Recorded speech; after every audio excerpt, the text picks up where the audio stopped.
The history of York is the history of England, said King George VI, and he was so right. It is not the oldest town in the country, that is said to be Colchester, and it certainly isn't the largest city, but we can show you over 2,000 years of England's history, from the Romans right to the present day. So relax, and let us take you on a journey through this city's past. Welcome to York. On the left is the City Art Gallery, which was built for York's Great Exhibition in 1879. Standing in front of the art gallery is a statue of William Etti, who was a York-born painter from the Victorian times. His art was displayed in the art gallery to our left, but not as you would see them today. He was a fine painter, but Etti was a painter of nudes, and that was deemed risque, so his pictures were covered up. William Etti's statue actually stands there because he is the man responsible for saving the city walls. In 1825, the walls were going to be pulled. The bit we recommend is just across the road on our right. It stretches from Bootham Bar to Monk Bar and takes about 10 minutes to walk. From there you will get fantastic views of York Minster, and it is one of the sections with railings, so you can't fall off. It's always nice to come back with as many people as you set off with. In York, there is a saying to help you out as you go around. In York, streets are known as gates. Gates are known as bars. Bars are known as pubs. Streets are known as gates in York because it comes from the Viking influence on the city. The Viking word for street was gata, which corrupts into gate. Gates are known. In the centre is Nicholas de Langton, who was Lord Mayor of York in the 1300s, and he represents the citizens who paid for the walls. Also, there is a stonemason holding a model of the bar and a soldier ready to defend it. The wall ahead on the left. As we move across the junction into Gate, originally called St Giles Gate, on the right-hand side of the bus, just above the shop windows, you will see a black lamp on the wall. Look behind the lamp and you can see a small white cat. You'll see lots of these cats all over the city's buildings. Originally put there as good luck charms in Victorian times, later they became a trademark of a local architect called Tom Adams. These cats have become a feature all over the city. Oh my god, I thought that was a bomb. Oh my god. On the right, you can see some of the buildings have bricked up windows on the first floor. This comes from the Georgian Window Tax. In 1696, a law was passed on which owners were taxed on the amount of windows their property had. To avoid paying this tax, windows were bricked up. These days, when something is expensive, you'll hear people say that's daylight robbery. It is possible this saying comes from the old tax. You either paid up or lost your daylight, hence daylight robbery.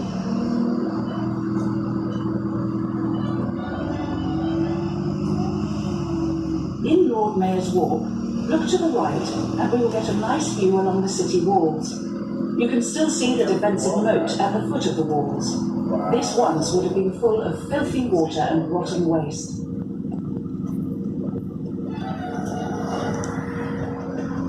Behind the wall, to the right, you can see York Minster, or to give it its proper title, the Cathedral and Metropolitical Church of St Peter in York. It is both a minster and a cathedral. The name Minster derives from the Latin monasterium. From here, the local monks would go out to teach or minister. It is also a cathedral because it contains the throne of a bishop. This is taken from the Latin cathedra and means seat. In York's case, the seat of an archbishop.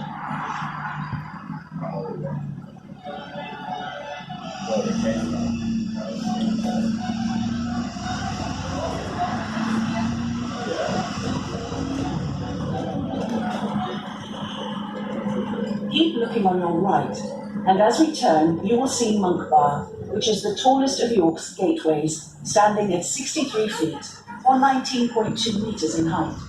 On the top stand life-size stone figures known as the Wild Men of York. Legend says they will come alive and throw their boulders down onto anybody daring enough to attack the city.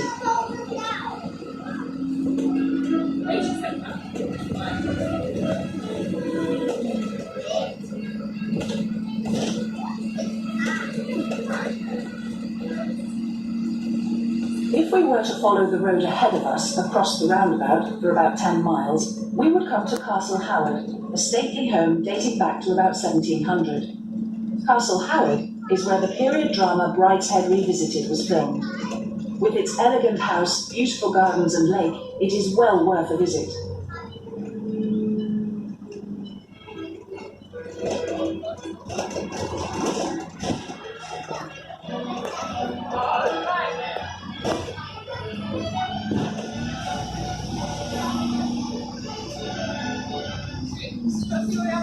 We are moving into Foss Bank and running alongside York's second river, the Foss, on our left. It probably gets its name from the Latin word fossa, which means ditch or stream. There is no longer any commercial river traffic on the Foss, which was made into a canal in 1792. Today, both the Ouse and the Foss are mainly used by pleasure boats and wildlife.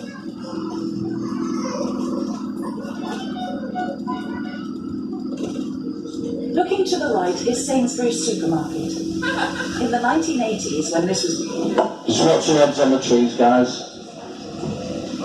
was stopped, and an investigation found this site to be the largest Jewish burial site outside of London, dating back to 1177. The chief rabbi was called in, the land was consecrated and declared sacred, and the bodies were left in peace. This area is known as Jewbury, which means Jewish borough or town.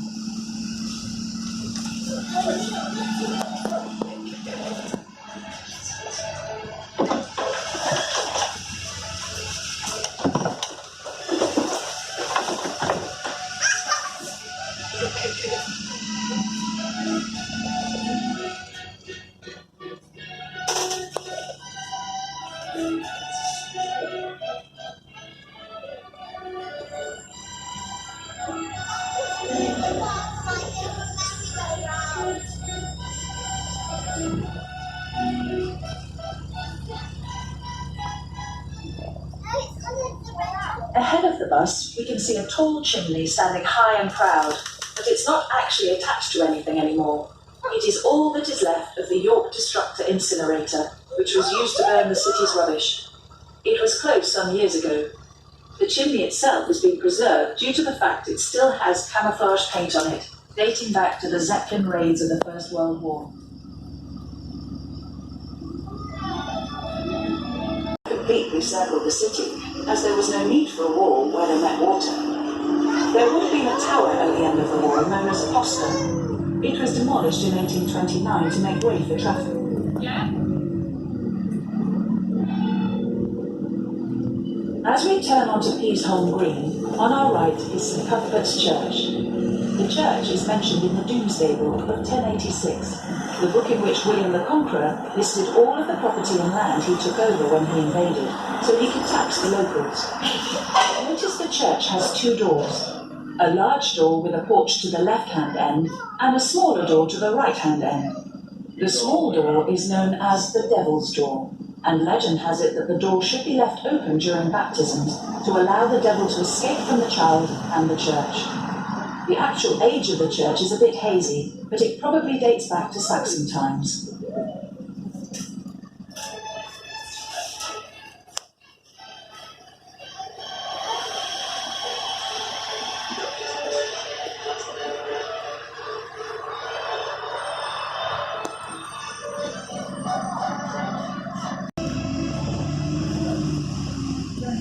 If you look to the left, there is a 15th century timber-framed house, now the Black Swan Pub. The Black Swan claims to be one of the most haunted pubs in York, but to be fair, most pubs in York claim to be either the most haunted or the oldest. It does have some rather intriguing ghosts in there though. It has a grumpy old man who sits at the bar, but nobody ever buys him a drink. A young lady sits looking into the fire, but nobody has ever seen her face. And a pair of legs which run around, bringing a whole new meaning to the phrase, getting legless in a pub.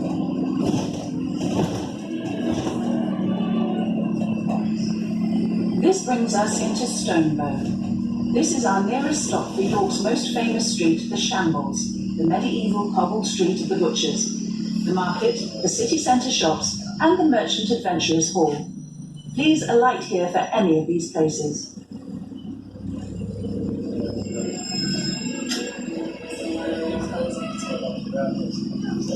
The Merchant Adventurous Hall, which unfortunately we do not pass on our tour, can be found by alighting here and turning left into Fossil just ahead, and then you will find the entrance about 1 minute's walk on the right. Built between 1357 and 1361, the Merchant Adventurous Hall is probably the finest medieval guild hall in Europe, and is said to be one of Prince Charles's favourite buildings. Please see your red leaflet for information about any current special offers on admissions. Looking ahead, we can see the small church hall of St Crux. Just in front of St Crux on the right is York's shortest street with the longest name, Witna Gate. We think it gets its name from a corruption of an old Saxon saying, Witna, meaning it's neither one thing nor the other. The street only has 3 properties, numbers 1, 1A, and 1.5. It never gets to 2.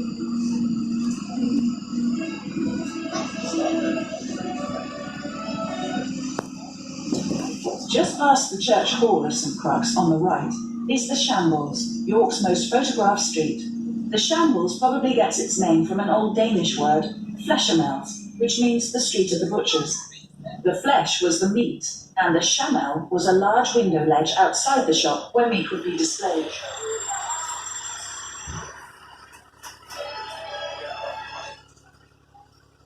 Looking ahead is the Church of All Saints pavement, which has a beautiful lantern tower instead of a spire. In medieval times, a fire used to be lit in the top of the tower in order to...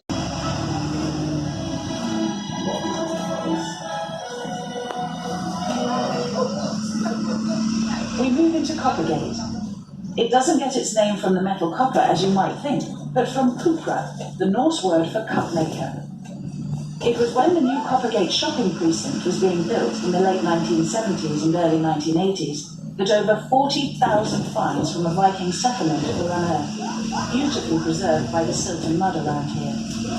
What was found here was so important that it even changed the way we teach about Vikings in the national school curriculum. Today you can see what was found in the Yorvik Viking Centre, where you can travel back in time over 1,000 years in York's history to experience the sights, the sounds and even the smells of Viking York. You can visit the Viking Centre from our next stop, but please remain seated until we arrive at the Clifford's Tower stop.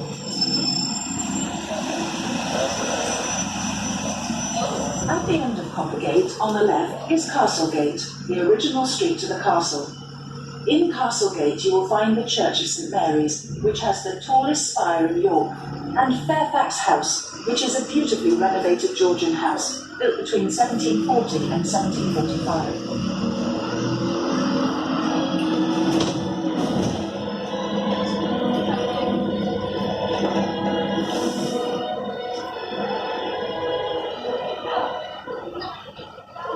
We are now moving into Tower Street and the site of the castle. This is your stop for the Castle Museum, Clifford's Tower, York Boat River Cruises, the Yorvik Viking Centre, York Dungeon, Fairfax House, and St George's Field Coach and Car Park.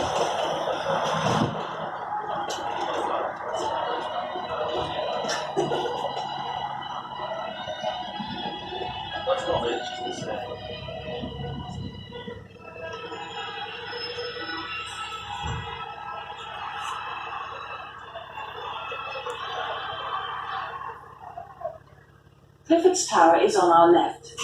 It was part of the castle complex that was built in 1245, but it is not the first castle to stand here.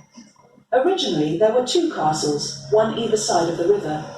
They were built by William the Conqueror's men in 1068 and made of wood. William didn't have it all his own way in the north, and it is the keep. You can walk around the top of the tower and get really good views across York.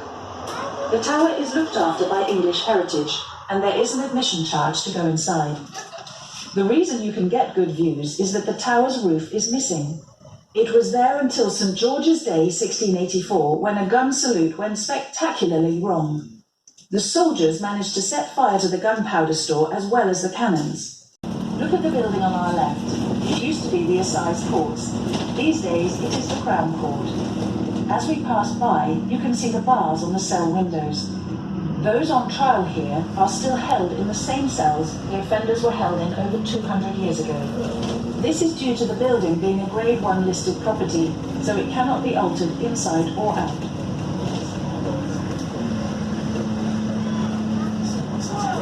On the left you can see the last remaining section of the castle wall.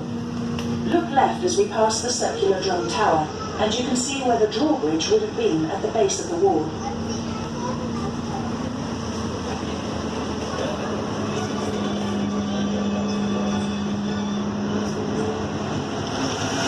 Ahead we can see a square tower marking the end of this section of the city wall. This is Fishy Gate Tower, which stands where the wall met the River Foss, which would have been much wider than it is today. There were 6 postern towers on the walls of York. Postern means rear entrance, and this is the only such tower still remaining.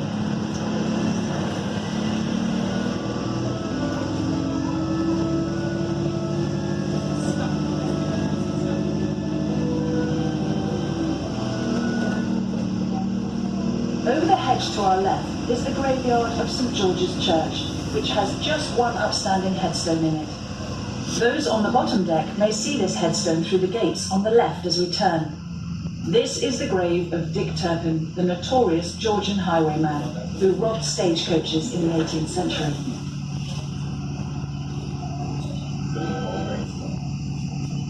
On the left is St George's Roman Catholic Church, which was built in 1850 for the Irish settlers who arrived in this area during the Irish potato famine. The church replaced an earlier one and was temporarily the Catholic Cathedral of York. It was designed by the architect Joseph Hanson, who also designed the Hanson Cab, a horse-drawn vehicle which was very popular in Victorian times.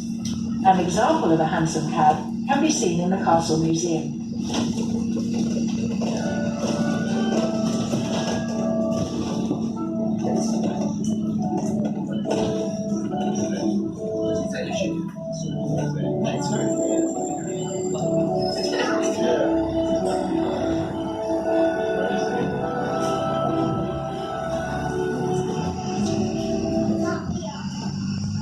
Looking to the right, you will see a lovely timber frame building. This is called Balmoral House and dates back to about 1400. In the 1800s, it was known as Kilmartin's, a lodging house for the poor. It is said that if you couldn't get a bed for the night, they would stretch a length of rope out from one end of the room to the other, and you would sleep hanging over the rope. This was known as a penny lee, and is possibly where we get the saying, "He can sleep on a clothesline."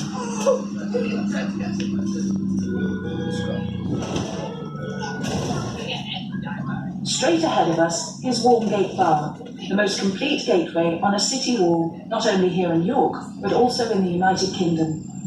This is because it still retains its Barbican, which is the tunnel-like structure on the outside of the gateway. We will see the Barbican when we turn right. You will not see another original Barbican attached to a city wall unless you go to Krakow in Poland. All the others have now gone. On the side of Mickelgate Bar, we can see an Elizabethan gatekeeper's house, which stands on 2 stone pillars, one either side of the central archway. We don't know where the pillars are from, but we do know they are of Roman origin. The gateway would have had only one central arch. The others on the left and right are modern. The gate still has its original 15th century oak doors.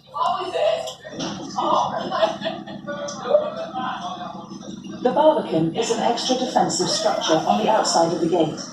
It is a double gateway formed by 2 walls, which stretch out into the road ahead for about 80 metres or 60 feet. The purpose of the Barbican was to slow down or trap any attackers in the tunnel between the inner oak doors and the outer doors, which were made of iron. The defending soldiers on the walls above could then attack those trapped below, firing arrows, throwing down rocks and boiling liquids.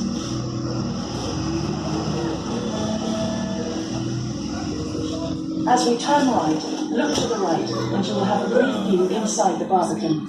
Imagine being trapped in there, with the soldiers throwing all kinds of nasty things down from above.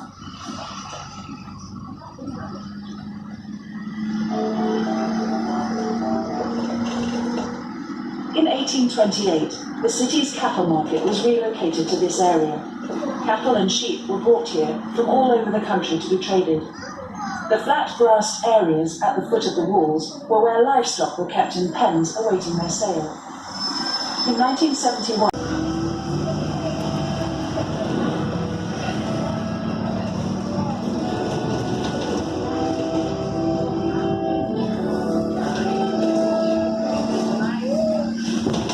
on our left is the Barbican Leisure Centre, which is named after the Barbican at nearby Mickelgate Bar.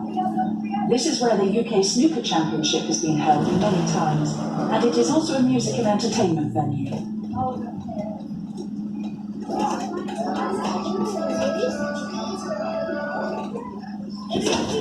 On our right is Fishy Gate Bar. This is the smallest of the 5 medieval gateways, first recorded in 1315. The red painted stone above the archway reveals the date of the current bar, which is 1487.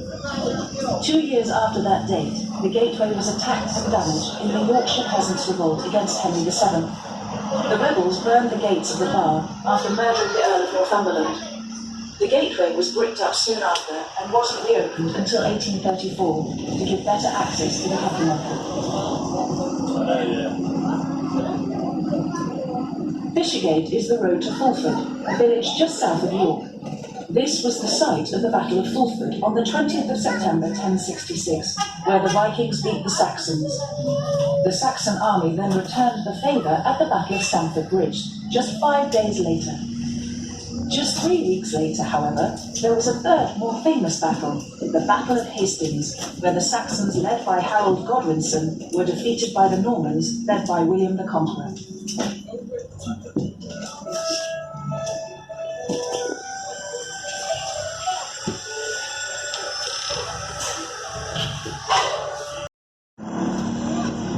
The present minster has had 3 fires in 1753, 1829 and 1984. It was because of the fire in 1829 that the Minster Police were formed, one of the oldest police forces in England. Ahead we can see the Triple Lodge, which is a modern building, but you can see how the architect has tried to get the building to fit in with Old York. He's put a turret shape on it and covered the walls in magnesium limestone, the same stone the minster and the city walls are made of. The idea is that eventually it will blend in with its older surroundings.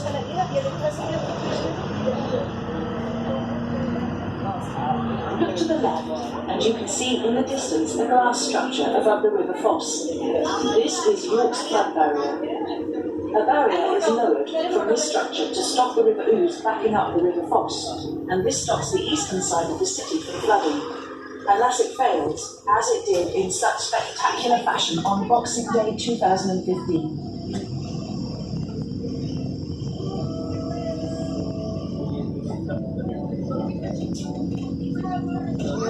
We move on to Skelegate Bridge and cross the River Ouse, York's main river. Look to your right to see Ouse Bridge, the oldest of the bridges built in 1821, replacing various older bridges dating back to Viking times.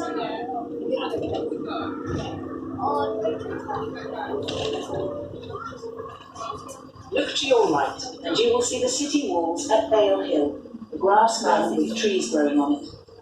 Bayle Hill was the site of William the Conqueror's second castle, dating to around 1068.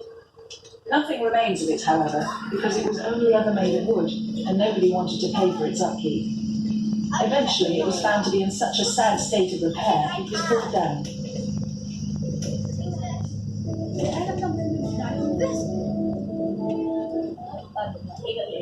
Notice the buildings around become much more modern outside the walls, but don't be fooled.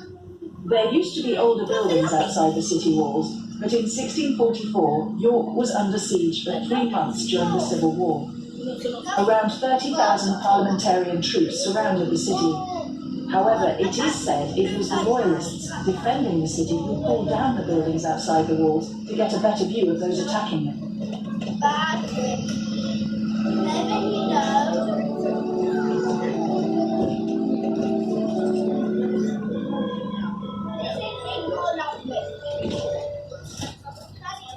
We rejoin the city walls.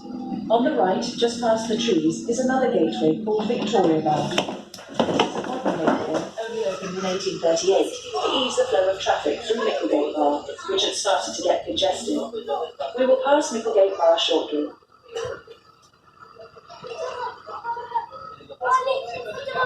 It has been said that Queen Victoria was asked to come and officially open the gateway, but she declined.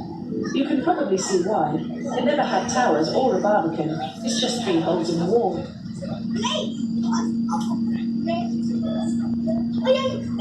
When Victoria Bar was being built, the remains of an earlier entrance were found on the site. This is likely to be the gateway known in historical records dating from the 12th century as the Lunale, or secluded gateway. At some point, this entrance was filled in with earth and stone, presumably to strengthen the city's defences.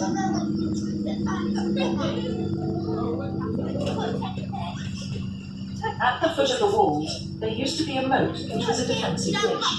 This still exists in places, but it has been filled in elsewhere to provide extra space for car parks and roads. In places, the moat would have had flowing water for extra defence.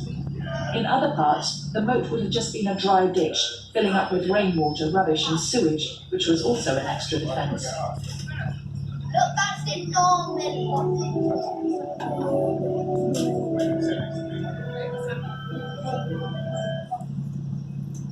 Ahead, above the buildings on the right, you can see the top of Mickelgate Bar.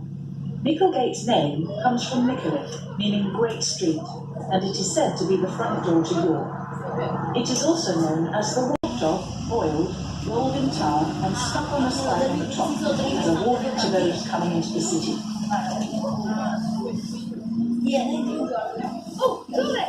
We are now moving into Queen Street. Ahead of us is York's modern railway station, opened in 1877, when it claimed to be the largest railway station in the world. It is no longer the largest, but is still an amazing piece of architecture, having been built on a long curve.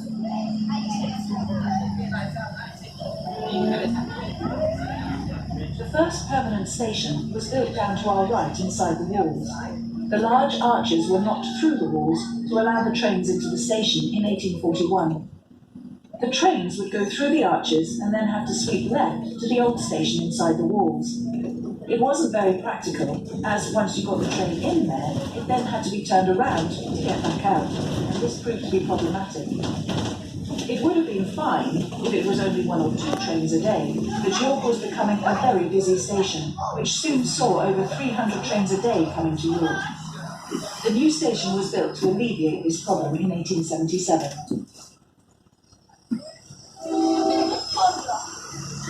This stop is for the railway station and the former Royal York Hotel. From here you can also catch the Yorkshire Coastliner buses to the east coast. On the opposite side of the road, you can board the Coastliner buses back as far as the Holiday Inn on Tadcaster Road using your tour bus ticket. If you fancy a day out in Leeds, you can purchase tickets on the Yorkshire Coastliner buses or the City's App Express service.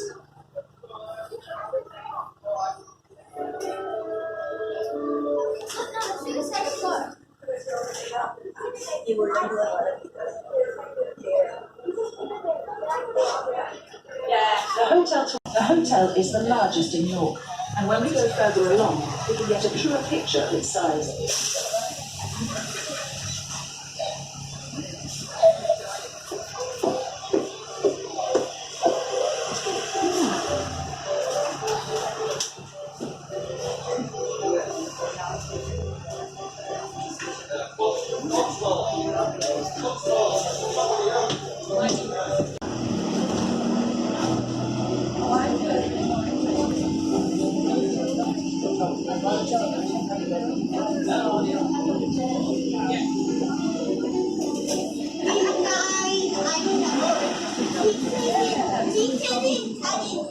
To our left are the Memorial Gardens.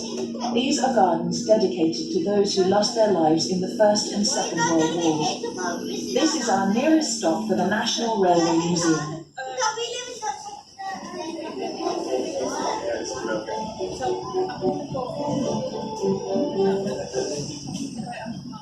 If you take a trip around the National Railway Museum, you will find something in there for everyone, not just the rail enthusiast.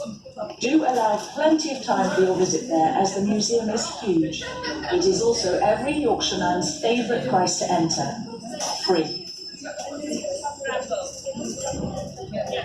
5 minutes, you'll be at the National Railway Museum. Unfortunately, we can't get you any closer due to the low bridge.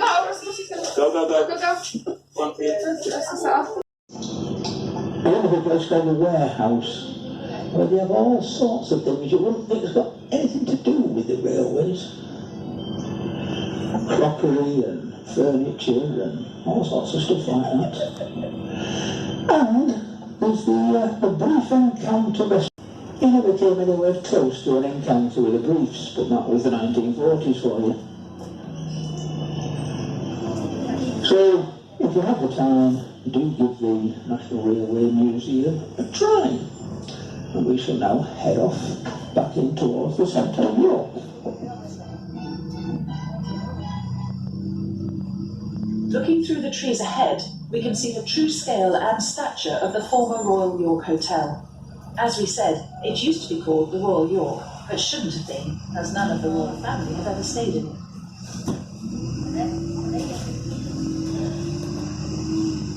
Looking ahead, you will see the city walls.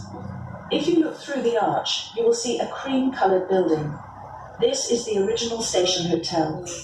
This is where, on one visit, Queen Victoria stopped off when travelling to Balmoral by train in 1854. She was with Prince Albert and her children, and they took lunch in the station hotel. There is a tale that when Victoria was given the bill for lunch, she was so incensed that she vowed never to come to York again. I'm not sure what was said, but I'm guessing one was not amused. Queen Victoria also fell out in the city of Bath. When she was a princess, she visited Bath, and as she was passing a group of people, she overheard someone say that they thought she looked dowdy and had fat ankles. Now that's a terrible thing to say, to upset anybody. It upset me that. I had lovely ankles, and the rest of it is horrible. But I think Queen Victoria could just be a little bit awkward. We passed through a modern arch put in the city walls to allow for easier traffic flow in 1876 and move onto Lendl Bridge, which was opened in 1861, but it collapsed and wasn't reopened until 1863. It crosses the River Ouse, York's main river, which takes its name from the Celtic or pre-Celtic Oudsos, and probably means simply water or slow-flowing river.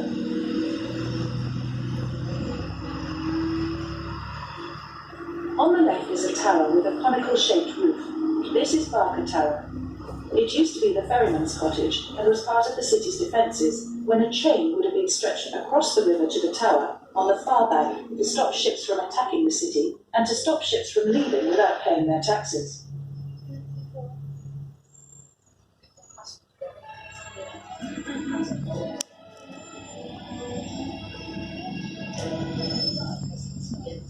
On the left is Lendl Tower. It dates back to the reign of Richard I and has stood next to the River Ouse since 1299. It was part of the city's defences. In 1677, the tower was leased to the York Waterworks Company for the princely sum of 1 peppercorn a year for 500 years. In 2010, the tower was sold and is now a private home.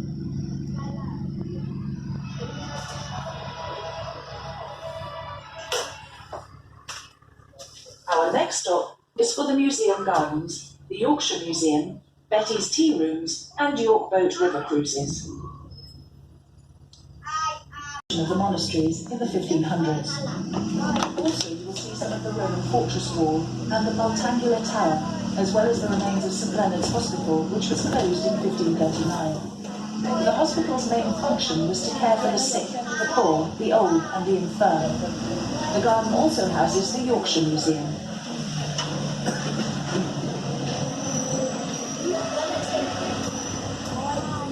Ahead of us is York Minster, the jewel in York's crown and the largest Gothic cathedral in Northern Europe. This present building took 252 years to complete. It was started in 1220 and not finished off until 1472. We say it's complete, but in actual fact the central tower should have a spire, about another 32 metres or 100 feet in height on the top. but the weight of the spire would have collapsed the central tower, so it was never built. The minster has 128 stained glass windows containing over 3 million pieces of glass.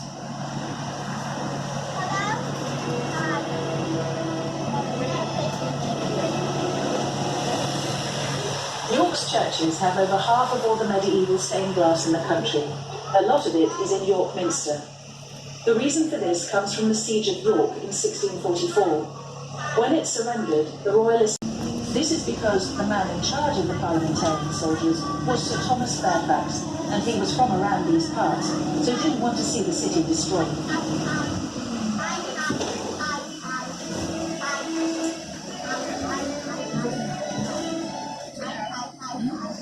On the right is York Theatre Royal, which was built in 1744 on and among the site of the medieval St Leonard's Hospital.